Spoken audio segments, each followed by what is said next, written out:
Moonlight! Moonlight! John Moonlight! Listen to the crowd! You know, once you get past that, I think I beat Fiji 3 or 4 times over the years. I think I beat every team on the circuit pretty much at this point now.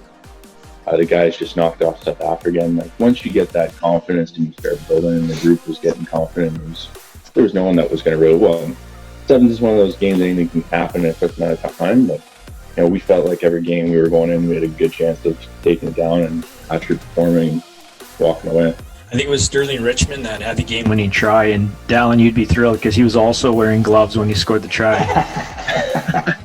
He's never going to let this down. Oh, goodness. Hi, I'm John Moonlight. Hi, I'm David Moonlight. Welcome to the Rugby Hive. He's so dangerous! Freddy Krueger has nightmares about him! Hello and welcome to the Rugby Hive. I'm Dallen Stanford, and despite my South African accent, I was fortunate enough to play rugby for the United States on the Sevens World Series. And I'm MacDowell, a former Canadian Sevens international. Back in my playing days, I went head-to-head against Dallen in the USA. For several years, Robin has coached international sevens for various countries, including Canada and Mexico. He's massively passionate about growing the game across the Americas through his MacDowell rugby programs at all levels. I'm currently a commentator for World Rugby, most recently broadcasting the Rugby World Cup in Japan, as well as the amazing Sevens World Series. More than a decade later, we are teaming up to bring you insights from legendary players and coaches from around the world. All legends have a story. The Rugby Hive podcast is here to share it. Welcome to the Hive. Oh, it's more dangerous than climate change! Hello and welcome to Season 2, Episode 26 of the Rugby Hive podcast. We're as dangerous as a sneeze in 2021. The world has returned. We've been waiting for this for a long time. We're back to some of the glory days. We've been very busy, of course. Life has got exciting. Lots of traveling, lots of things on the crack. And this episode with two Canadian legends, John and Dave Moonlight, recorded a while ago in 2020. And Robin, these sensations, they've obviously run you over countless times. Tell us briefly why you wanted these two quackers on the Hive.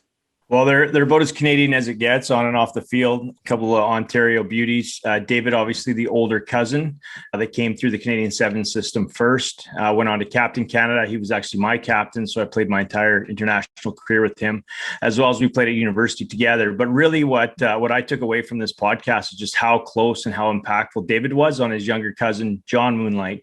John was twice the size of Dave, but just as fast, just about. But yeah, the thing that really impressed me with the Moonlights and when I went onto the field, my first game when I debuted against the All Blacks in Dubai, is looking at my captain. He was fearless, and he imposed this level of confidence that we could beat anybody. And Dave was part of the first ever Canadian team that upset Fiji. I think it was in 2004, 2005.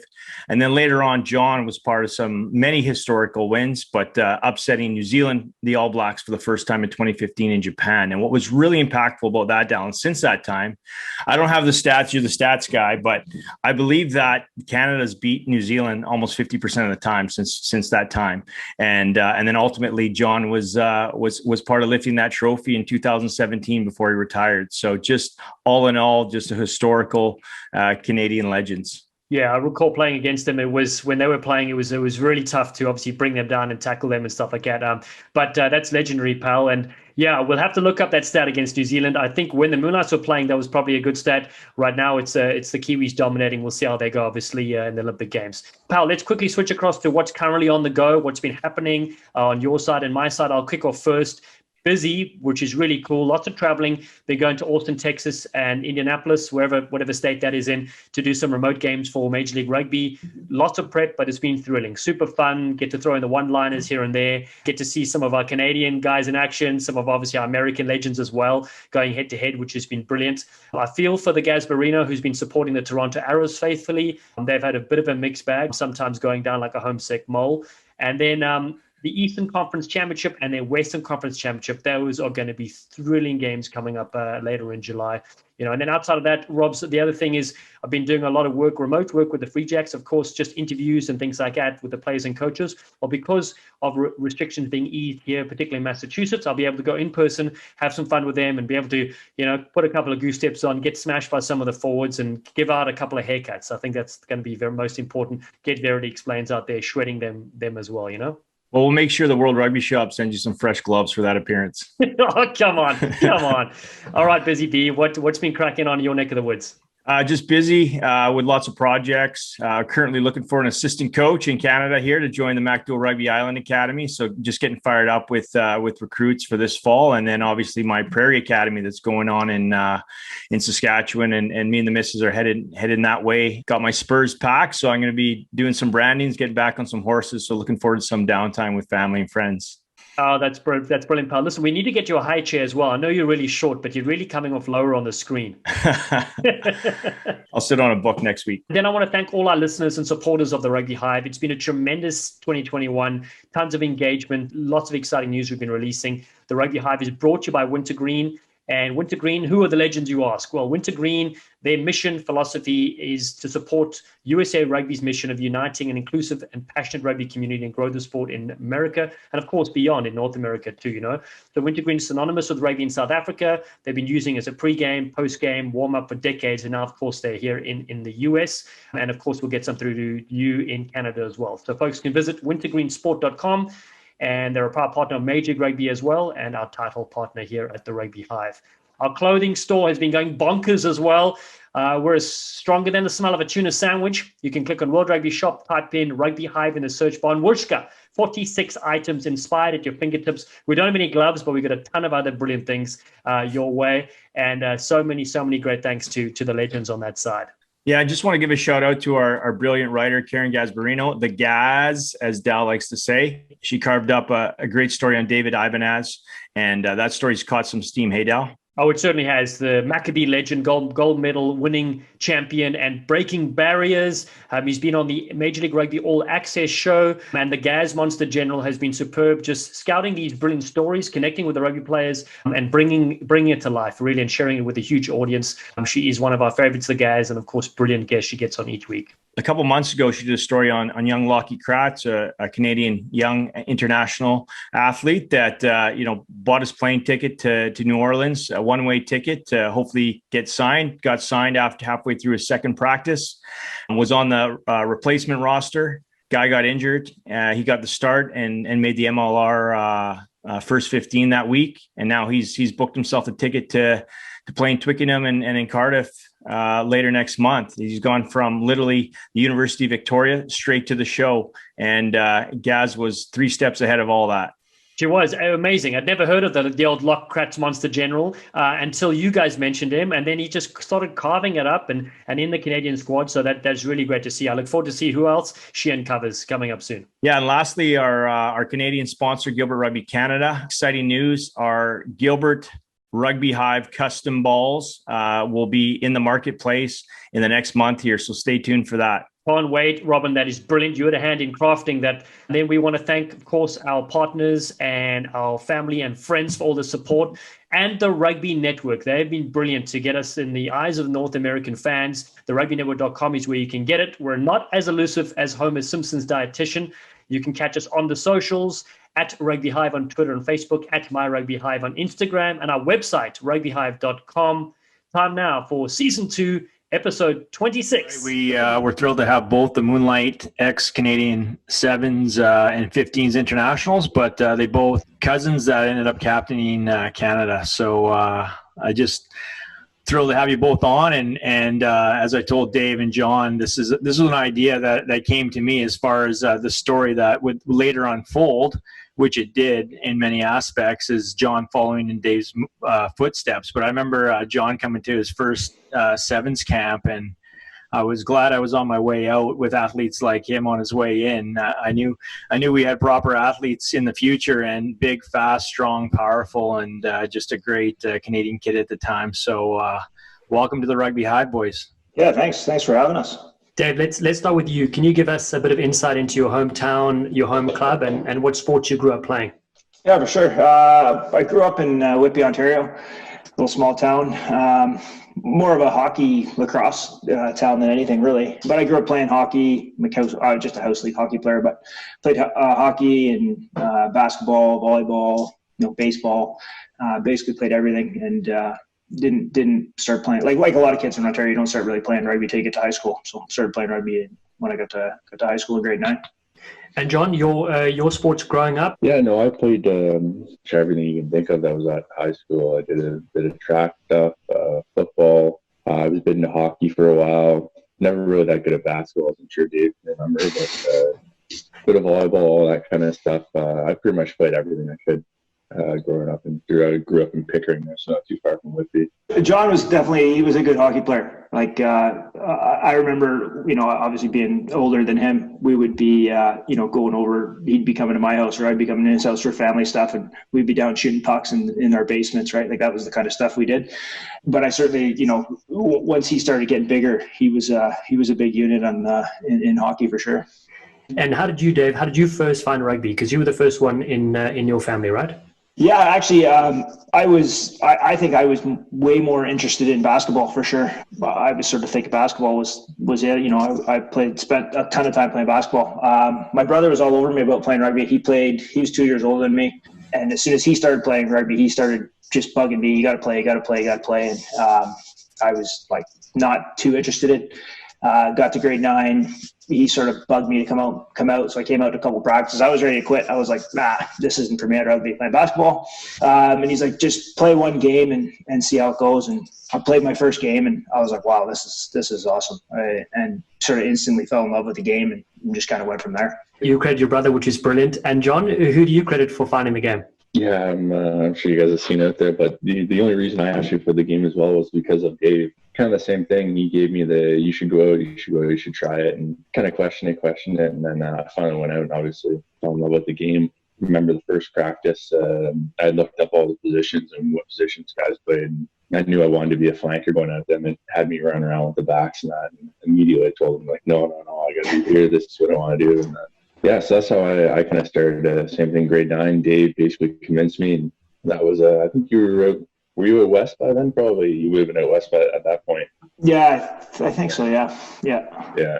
So if it wasn't for Dave, you got to give your brother a shout out right now, because if it wasn't for him, there wouldn't be 200 cousins. Sorry, yeah. If it wasn't for 200 tries scored on the Sevens World Series between the two of you. Oh, for sure. Yeah, I mean, I've said it for a long time that my brother basically made me play, and obviously thankful for that. And it led to Moonlight in Canada jerseys for a long time. Brilliant. John, what was it like for you as a young teenager, as Dave was jet setting around the world and getting it done for Canada as a captain? How did that influence your life? Dave and I's family grew up quite close. Our first cottages we had were right across the water. I can remember growing up there. So we were in a cove on Pigeon Lake in Ontario, and you could swim from my cottage across to Dave's cottage. So we kind of grew up every weekend spending time with each other, and I kind of looked up to Dave and watched them, they'd go out and play manhunt, and I'd be stuck going to bed or something, right? And Dave was talking about, family events, shooting pucks in the basement. So then when Dave kind of made it, it was a big deal. At that point, there was like the Sundays where they would replay all the games. So you'd be able to see, I think it was like once or twice a month, you'd be able to see the games from the last tournament the guys were at. So it was a big thing for myself or my family. We'd sit down, we'd watch a couple games of Dave and playing, and, it was pretty awesome. It's pretty cool to be able to look up and see what he was doing. See, I remember very distinctly trying to convince him to come out, sort of knowing that at that time, I mean, still to this day, really, I mean, if you want to play rugby, you seem to have to be on the West Coast for the most part. But, Junior was going to Laurier. He was playing some rugby there. And I just started getting on. I'm like, you got to get out here. This is the spot. You got to get out west. And, what are we, Junior? I'm 8 years older than you. Yeah, 8 years something. Yeah, so I remember like now? I remember bugging him like, hey, like finish at Laurier, get out here, like this is where you need to be. And like I even remember saying like, you can live with me, but sort of feeling like, this guy's probably not going to live with me. Like, he's going to want to be doing different things than me.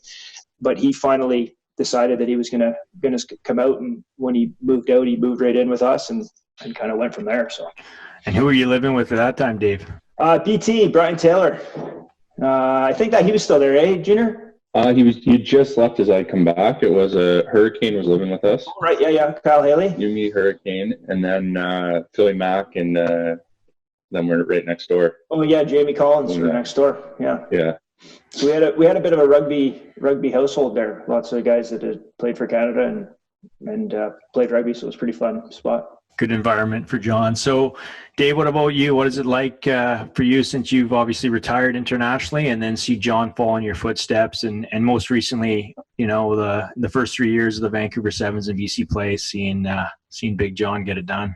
Honestly, it was awesome. I mean, it's funny story. Like just this week, I'm a teacher, right? So we've been doing some online learning with our classes. So my assignment for my rugby class this week was having them watch, this is 2016 when you guys won in Singapore, 16 or 17?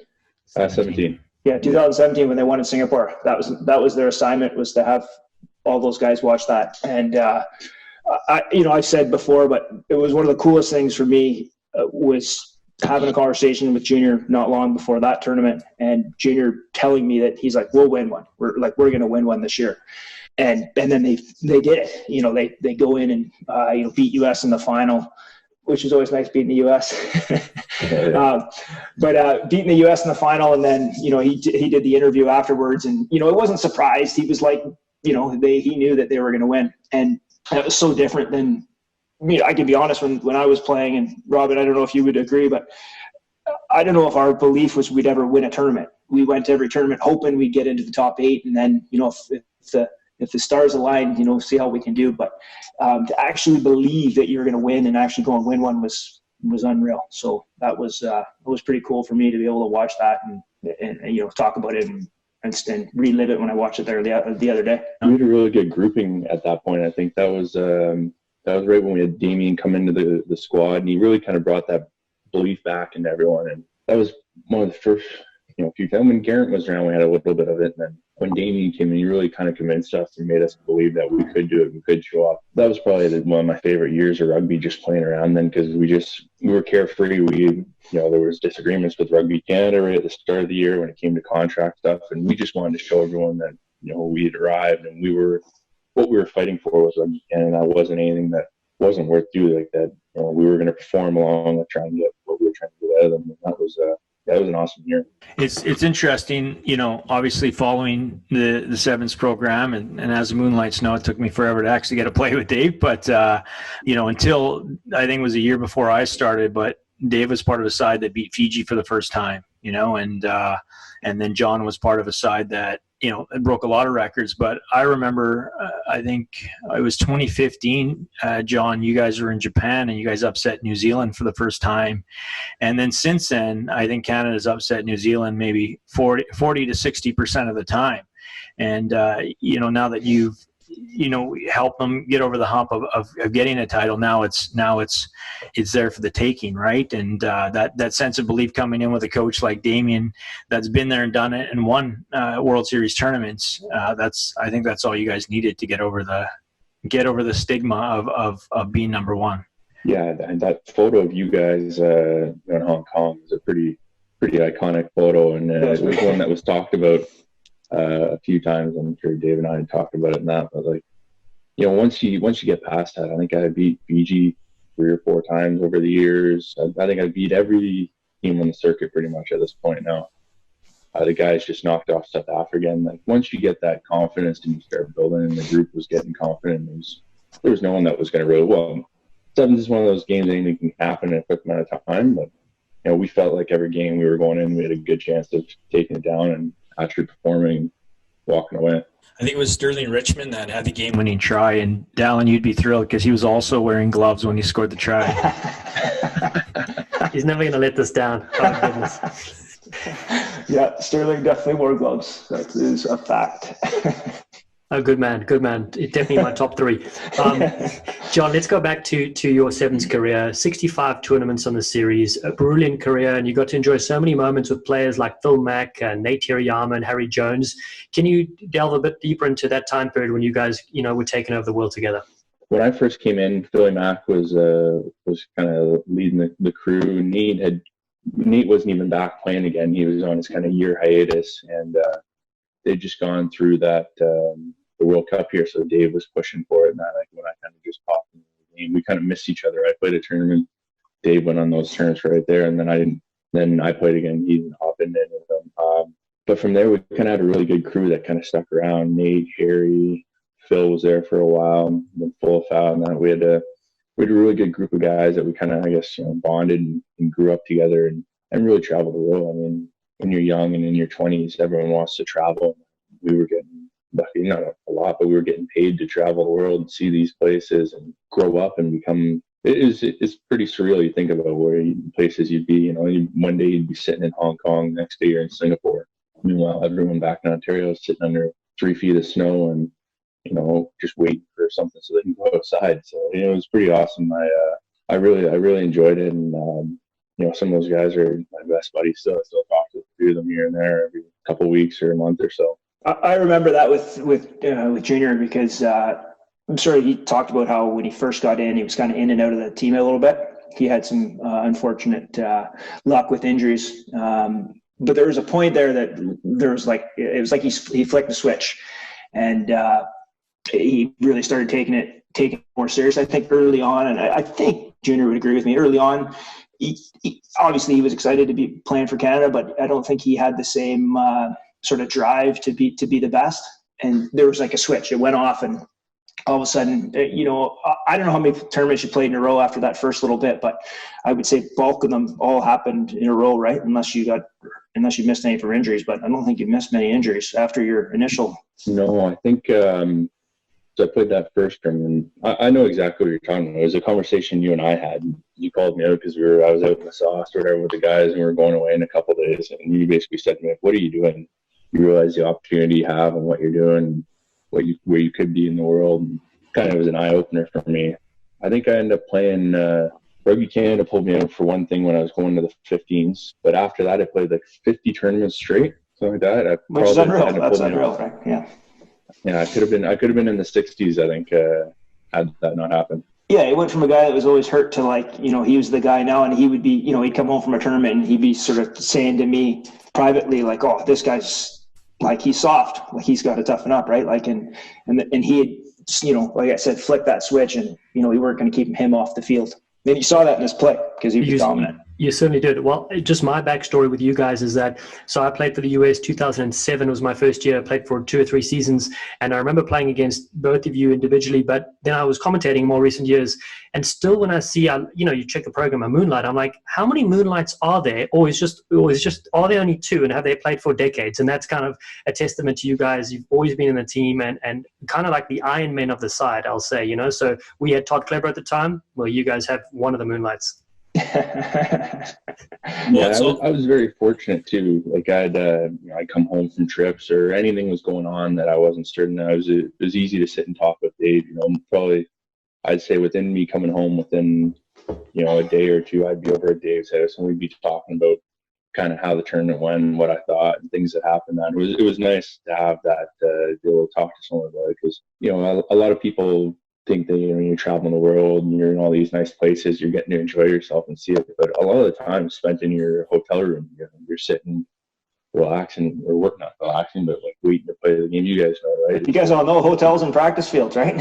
Yeah, I'd say it's very grueling. So when you try and tell someone, this is what's going on, that they're like, well, geez, you're sitting in South Africa right now, it can't be that bad. But it was awesome to do it, but it was really nice having Dave to confide in and talk about all that stuff after. Yeah, well, that's a big part why we Dallen and I put our heads together. So young athletes out there that don't have a Dave looking over their shoulder, they can learn some of your best practices. And when we're young, we need somebody older to kind of help guide us and keep us in line. And Dave, being my captain through my sevens career, he didn't have to say much. He always led by example, and whether it was in training or game time. And Dave, you go back to, that sense of belief, Dave's belief when at least what he portrayed to the team, the fire in his eyes and the way he would perform was that he could beat anybody. We could beat anybody. And he was a testament to that. But going back to that infamous name, you couldn't have a better Canadian last name or a better hockey name than Moonlight. I just want to touch on, although I had an opportunity to play with Dave and one of his best friends, Mike Danskin, old Disco Danskin, those guys played both at the University of Victoria and Canada together. And whether it was somewhere on the west coast of Canada or somewhere in the world, they were magic together. And every time Danskin would score on the World Series, they would play Dancing in the Moonlight, which we would tune into Dancing and the Moonlight. But Dave, how was that chemistry for you and just playing with somebody you're so well connected with? Knew Mike for a long time. We actually played like under 19 rugby together, so we'd known each other for a while, and just had a kind of I wouldn't even know if at under 19 we were really buddies at that point, but we just sort of, your relationship kind of grows off the field through all the time you spend training, and we sort of seem to have a good chemistry on the field, and he's a guy that we've kind of followed kind of similar paths, right? He's a teacher, I'm a teacher, and we both stayed pretty active. And it was funny, our parents were friends too, so not long ago I think the Danskins and the Moonlights got together and they were watching some old Sevens games, so it was pretty funny having my old man and Danskin's old man having a BS about some of the old tournaments. And they, when we'd play in LA, they would always come and they'd hang out, have a nice time, and it was good. It was good. Definitely one of my good friends that I've had from rugby for sure. Speaking of the Moonlight, I do recall commentating a game, and our director Canada was playing, we're calling the game, and John had the ball or something in the break-in play, and we zoomed in on him, and then we panned up to the moon. That was a beautiful image of it. So I don't know if you remember that, John. One of the games, it was pretty cool. I didn't hear the end of it for a while. So let's switch to 15s. In more recent times, John, you played in the first ever professional league, Major League Rugby in North America. You represented Toronto Arrows for a bit. What was that experience like, and what does it mean to have a professional 15 setup? Yeah, it was a fun experience. It was kind of something for me to try. My leaving of rugby was really abrupt. I got the job. It's 2 years today is my official start date was. I had to get up and walk away pretty quickly, and I don't think I was quite ready to say goodbye to it all. And so that was kind of another opportunity. They gave me a chance when I could make it there. I could come and train with them and which games and that. But I enjoyed it. It was fun to play there. We had a decent crowd in Toronto. I think like the highest was like 3,800 or something like that. People came out to play on court. It's tough though fighting with the Wolfpack set their kind of ground here. They've got really good following. They're wanting people out. And Bill Webb and them are doing great things. I think it'll hopefully keep growing. I knew eventually I had to hang them up. Like at that point, that last kind of season there, it broke me. I think I played 3 full 80-minute games within 8 days, and that was the point I knew I was done. I had to kind of worry about my own sanity.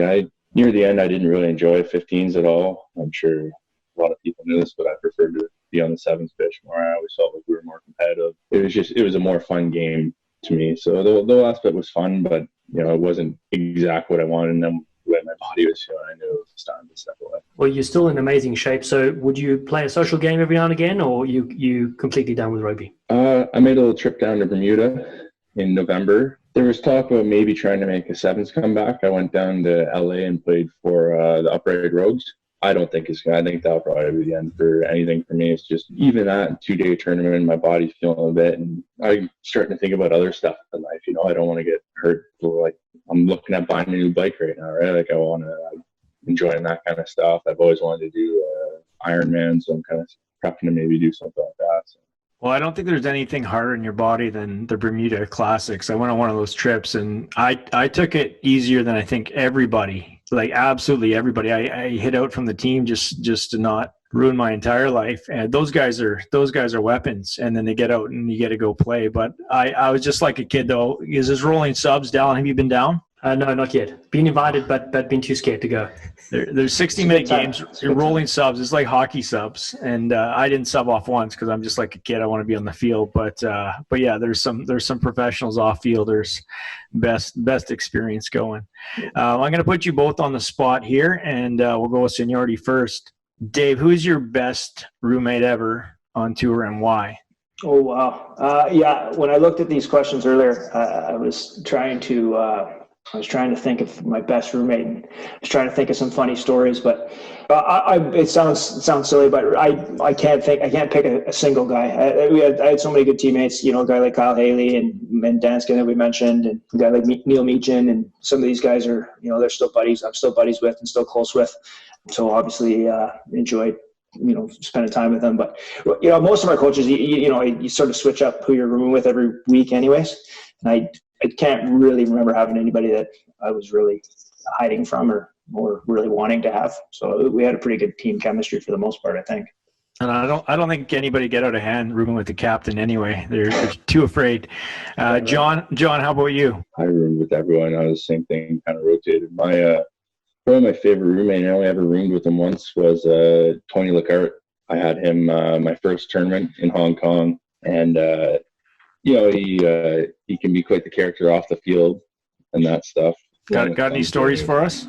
Oh, nothing I can speak of right now that I can think of speaking of. But no, Tony was awesome. I just really enjoyed my time with him. He helped get me prepared for the tournament and that. And then off the field, he's just a character, right? Like a funny guy all the time. When I talked to Robin earlier today, he mentioned about Tony being his worst roommate, and I would put Tony in the worst roommate category too. I still play hockey with Tony, and he's definitely the stinky guy. Like, you got to stay away from his hockey bag. It stinks. Yeah, I was still young, right? I guess I didn't get too many times with old Tone. Tone was a mess, man. These guys' gear was a mess. Like, yeah, but that's what all the kids these days are like, man. You walk into a hotel room with any of these young guys now, and there's stuff everywhere. Robin, you gotta tell your story about how he sleeps. Yeah, so we had here Yam on here a few weeks ago, and his best roommate was T, because it was his first roommate as well. I don't know if that was like an initiation for those coaches back in the day, but yeah, my worst one was Tony, and I love Tony for sure, but we all got sick in Hong Kong, or half the team got sick in Hong Kong, and Dave and I got sick on the way to Singapore.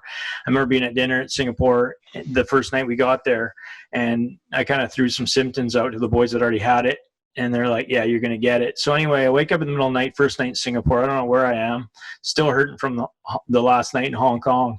And I wake up in the middle of the night, flick on the light, and there's Tony with his arms crossed and his mouth wide open and his eyes half open, and he's asleep. I've never been more freaked out in my life. So the rest of the week, I slept with the light on because I was just frightened of T. But I roomed with him again in Edinburgh, and he was good humor. Yeah. I had a funny story, and it's sort of fitting to what's going on now with the pandemic.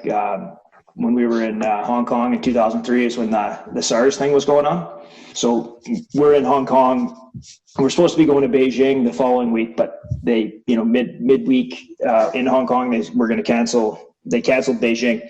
Anyways, we play the tournament, usual Hong Kong tournament, same crowd as always and everything else. First time tour for Christoph Struben in Hong Kong during the SARS pandemic. I guess I don't know if that was a pandemic too, but either way, nothing really seemed to change in Hong Kong. So we play our tournament. We know we're not going to Beijing the next week, so we head out to the local nightclubs after the fact. Christoph on his first tour ends up in a Hong Kong hospital on an IV because he passed out in a cab, and he gets back to the hotel in the morning. Again, the SARS thing's going on. He's like, I was in a hospital in Hong Kong during the SARS, had to pull out his IV and ran out of the hospital to get back so he didn't miss his flight to back home the next day. So it was pretty funny. Wow, I don't know if Christoph will like me telling that story, but it's pretty funny. Well, it's kind of good telling stories about other people's. You remain calm. They're the ones that get shredded on the cost. I love it. Wow, that's pretty crazy. I've heard of crazy stuff, but that's pretty scary indeed. Let's switch gears to your favorite try you ever scored, and it could be 7s or 15s. And we'll start with you, John. Oh, geez. This is tough. I mean, got that winner in Vancouver. That was big, yeah, but it wasn't for anything crazy.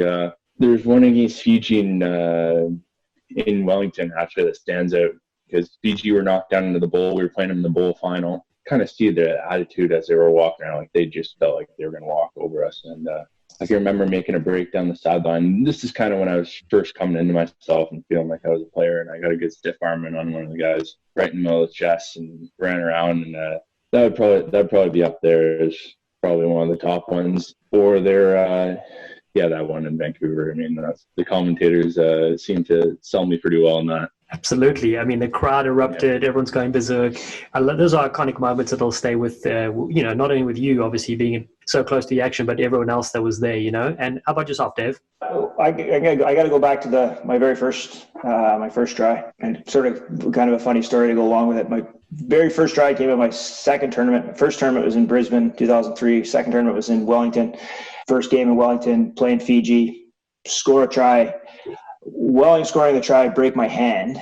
So like continued, we didn't know it was broken. We just sort of were dealing with it, played the rest of the tournament. Like, again, it was sort of like my first real tournament. Had a great tournament. Like, I think I ended up scoring I think I might have scored 8 tries that tournament, which I don't think I ever scored 8 tries in a tournament again, but did it well after I broke my hand. And then so after the tournament, we get x-rayed, find out my hand was broken, like kind of get home, have to have surgery, and try to rush to get back so I didn't miss the next tournament. So the first try was pretty memorable. Well, Dave, you scored more tries in your first tournament than I did my entire career, so it's not too bad with a broken hand. Same for me, actually. So, for us, it's easy to pick our favorite try because there's so few. Dave, let's stay with you. You played both 15s, of course, and sevens, but what drew you more to sevens and becoming the first Canadian to score 100 tries on the series? Junior talked about it before, earlier there, but just the fact that you travel the world, you play in all these cool places in front of big crowds. I think I enjoyed the fact that on any given day we could beat anybody, and we did. We beat some big teams. This is, I guess, my 15's bias, but I think it would be like an absolute miracle for Canada to knock off one of the top, 3 countries in the world, right? It's just not going to, in an 80-minute game, I can't see it happening. So that, I think that I really enjoyed that. Going on a few 15s tours, it just wasn't the same. Different group of guys. I think I was frustrated because you go on a 15s tour or you go on a 7s tour, you're going to play. Everybody on the roster is going to play minutes. You go on a 15s tour, you might dress one game or start one game, and then the next game you might not dress. And that happened to me a couple times, or you don't dress, and that's a long week when you're just you're training every day and know you're not going to be playing or even putting on your uniform. So after kind of a couple years kind of with 15s, it was like, I'm quite happy playing 7s and just playing 7s. The listeners out there, so in our playing days, we only had Dave. Nowadays, they've got guys like John that are big, strong, and fast, and they can play 6 games in a weekend. Back then, we would just give the ball to Dave, or Dave would have to make the tackle, get the ball, and then go 90 meters, and we'd hope he'd make it over the line because none of us could catch up to him. Yeah, literally. I don't know how you remember it that way. I certainly wasn't going 90 meters, man. No way. Well, it was 89 meters when you didn't make it, but either way, we could barely see you. And then, nowadays, they got so many horses, well-conditioned machines, but poor Dave, he literally, he's selfless and humble, but I remember being on the other end of the field just going like, I wish I could be there. And then he would have to play 6 games. So by the time we get to the business end of the tournament, we'd almost played him out because we had nobody to go on for him. But Dave, you really set the platform for your younger cousin there. And just to transition back to John here. So you played in 15s and 7s, World Cups, Commonwealth Games, a couple Pan Am game golds. What is your favorite moment or favorite few moments in a Canadian jersey? Number one's obviously winning that tournament. Dave and I were talking, he said before saying I wanted to win. I think there was a quote actually, even Patrick Johnson had it in one of his articles saying that I wanted to win the tournament before I could kind of walk away. And then it happened 2 months later or whatever. So that was obviously a big moment for me. A lot of it was kind of the off-field stuff. I really enjoyed it a lot. We had such a good group of guys that, we come home from a tour, you do with these guys for 2.5 weeks. And next thing you know, you're hanging out with them, at a coffee shop the next morning or whatever, right? Those were probably kind of the highlights for me. That our second place in Scotland when we made our first final. That was a pretty big one. I know we got a shellacking from New Zealand there, but that was kind of a turning point for us. I was with Garen, and he actually left after that tour. He went over to England, and then he went down to Australia. It was kind of a turning point for us that we realized that we could kind of compete. So those would be kind of the 2 major spots for me. Dave, how about for you? Highlights, I think the 2003 beating Fiji and Hong Kong. When we beat, a really memorable one for me was when we beat South Africa in LA, in sort of in front of our families and friends. And that there was a kind of an interesting game there because we beat South Africa. I think our next game was Samoa. We lost to Samoa. Yeah, you were at that one? Yeah. And then we had to play Mexico? Yeah. And then in Mexico, we get, it's like we're looking at to get through to the cup round in front of our families, we have to put 70 on Mexico. We're all sort of fired up to try and accomplish that. We, kick off, Mexico scores to go up, and we're all kind of looking at each other like, holy, we got a long way to go here. And it just started one-way traffic. And I was like one of the tiredest I've ever been in that game. We were just score, sprint back, pick off, get it back, score. And we ended up, I think it might have been 76-5, I think it might have been. 87-5. Oh man, you got a better memory than me. But yeah, we ended up getting the 70 and then getting into the cup round in front of our family. So it was, that was a pretty fun weekend. 2006 Commonwealth Games, just the Commonwealth Games experience was unreal for me. We had sort of targeted Scotland as being the team that we really wanted to beat. We've been watching game tape and really sort of focused on trying to beat that team, and we beat them, which was awesome to beat them on that stage. We had Clark Laidlaw, who's the current All Black Sevens coach, and he was in that side. So we were sharing stories about that. How Doug Tate had that one play over the top with Danskin, cutting their first receiver in half, and that was the only trick Doug ever pulled out of his sleeve, and of course it was pure gold. But going back to that Mexico upset, so we beat South Africa. South Africa beat Samoa. Samoa beats us, and of course South Africa and Samoa put a licking on Mexico. And so like Dave said, we had to put over 70 points on them. We didn't score until 5 minutes into the game. So that if you do the math, that's 9 minutes, 87 points in 9 minutes. I was one of the only guys that stayed on the field, Dallen, and I didn't score a try.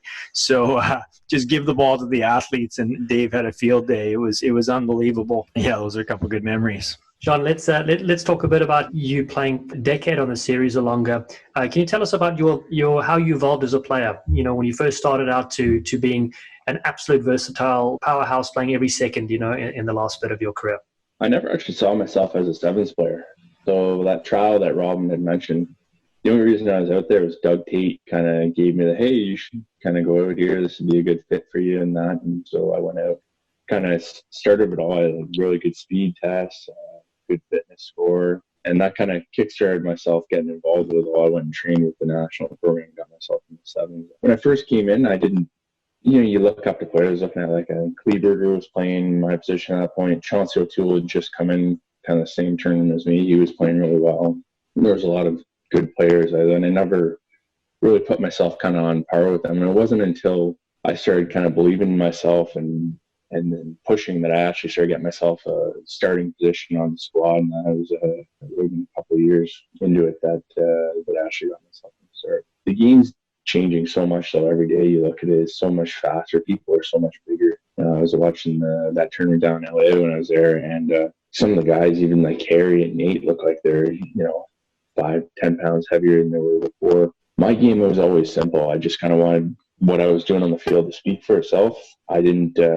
I think I hate losing more than I ever like winning at anything. Pretty much anything. Can't remember the last time I played Dave in squash because he would have absolutely put me into a box these days. So that really drove me and it pushed me out there. I'm sure you could see in game film. I never gave up in a play. I was always chasing through, and that's what I kind of lived for playing. Was that I knew I was going to be fitter than the guy across from me, and that I wasn't going to give up, and I was going to do what I could to make sure that we won. I think with Junior, one of the things that was interesting is he was one of those guys that, obviously he was a stalwart on the sevens team, regular on the sevens team, but the 15s teams wanted him. But he's a guy that I always believed that to do what they wanted him to do in 15s was taken away from his sevens, because they always wanted him to get bigger, get bigger, right? And, and I think, if Junior had got as big as they wanted him to get, he maybe, he potentially loses some of that speed and explosiveness that made him such a beast in sevens, right?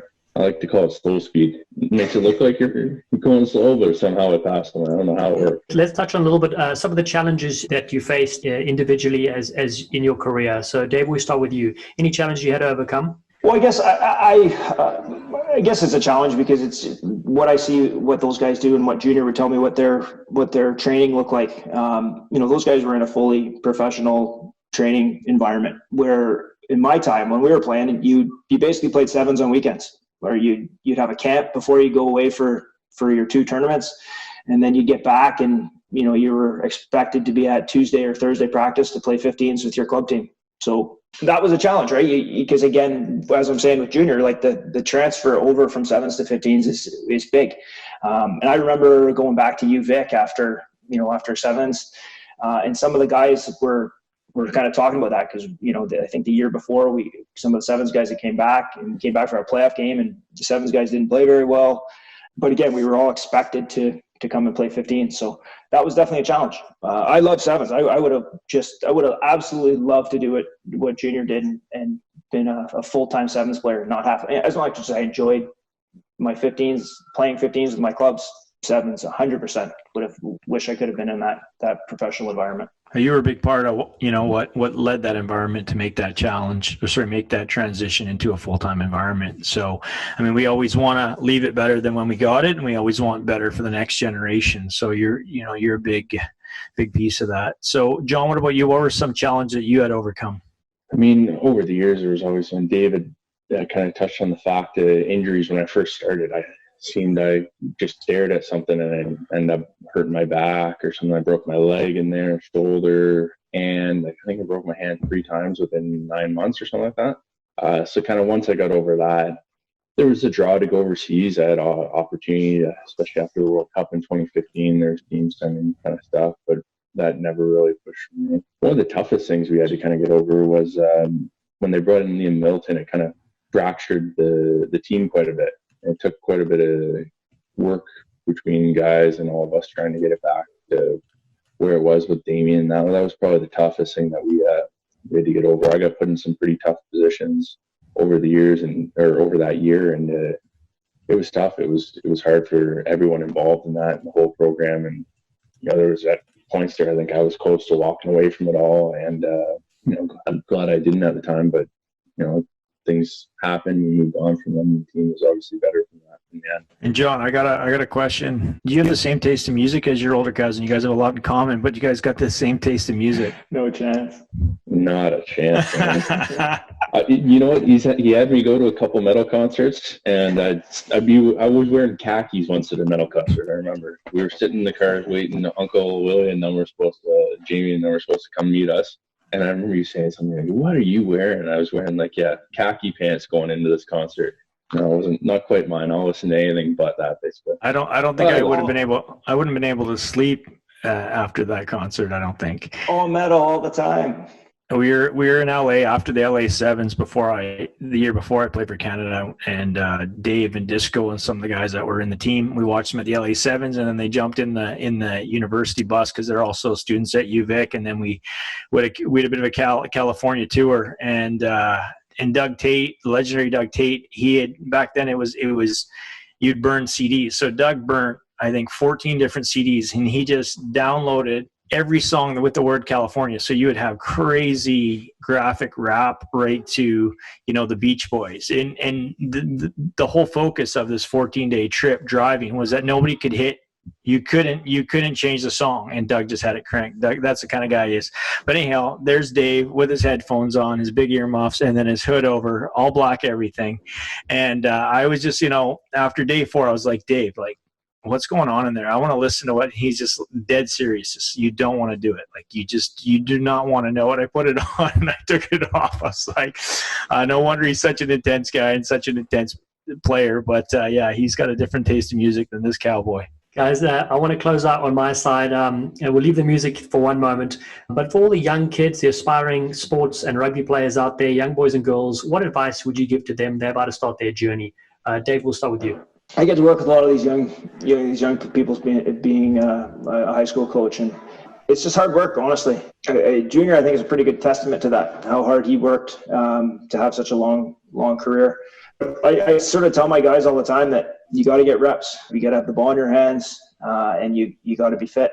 Nobody's going to give you anything. And I try to get my high school guys to play as much sevens as they can, because, again, I think even if they end up playing 15s later on, the skills that they're going to get from sevens is crucial to being a good rugby player. The catch, pass, tackling in space, running in space, footwork, all those sorts of things, I think are key rugby skills, and they transfer over to whatever sport you're going to, or, whatever code of rugby you're going to decide to play. But you're not getting anywhere without the hard work. Brilliant. And you, John? I think I just tell kids not to, I think especially when they're young, not to just focus on one sport. You might love playing rugby or something like that, but you got to play everything. There's so much to learn. You can burn out so quickly if you just focus on one thing.